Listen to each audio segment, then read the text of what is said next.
الحمد لله رب العالمين الرحمن الرحيم مالك يوم الدين إياك نعبد وإياك نستعين اهدنا الصراط المستقيم صراط الذين أنعمت عليهم غير المغضوب عليهم ولا الضالين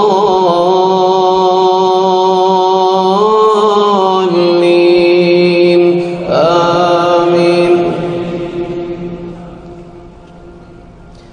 فلما قضى موسى الأجل وسار بأهله آنس من جانب الطور نارا قال لأهلهم كثوا إني آنست نارا لعلي آتيكم منها بخبر أو جذوة من النار لعلكم تصطلون. فلما أتاها نودي من شاطئ الوادي الأيمن في البقعة المباركة من الشجرة أي يا موسى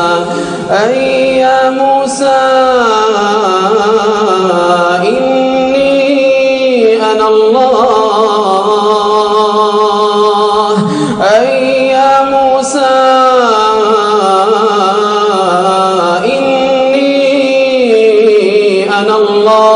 رب العالمين وأن ألق عصاك يا موسى إني أنا الله رب العالمين وأن ألق عصاك. فلما رآها تهتز كأنها جان ولا مدبرا ولم يعقب. يا موسى أقبل ولا تخف إنك من الآمنين. أسلك يدك في جيبك تخرج بيضاء من غير سوء واضمم إليك جناحك من الرهب فذلك برهانان من ربك إلى فرعون وملئه إنهم كانوا قوما فاسقين. قال رب إني قتلت منهم نفسا فأخاف أن يقتلون وأخي هارون هو أفصح مني لسانا فأرسله معي يرد أن يصدقني إني أخاف أن يكذبون. قال سنشد عضدك بأخيك ونجعل لكما سلطانا فلا يصلون إليكما بآياتنا أنتما ومن اتبعكما الغالبون.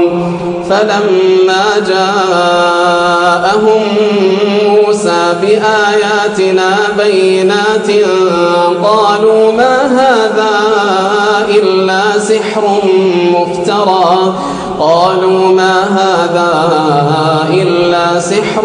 مفترى وما سمعنا بهذا في آبائنا الأولين. وقال موسى ربي أعلم بمن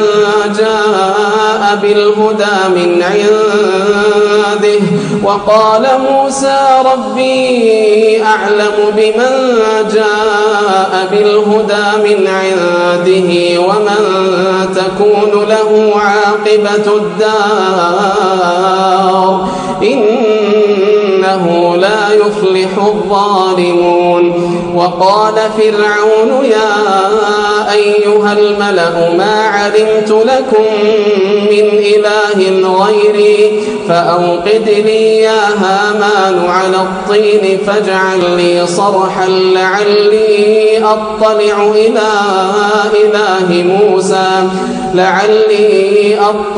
إلى إله موسى وإني لأظنه من الكاذبين. واستكبر هو وجنوده في الأرض بغير الحق وظنوا أنهم إلينا لا يرجعون فأخذناه وجنوده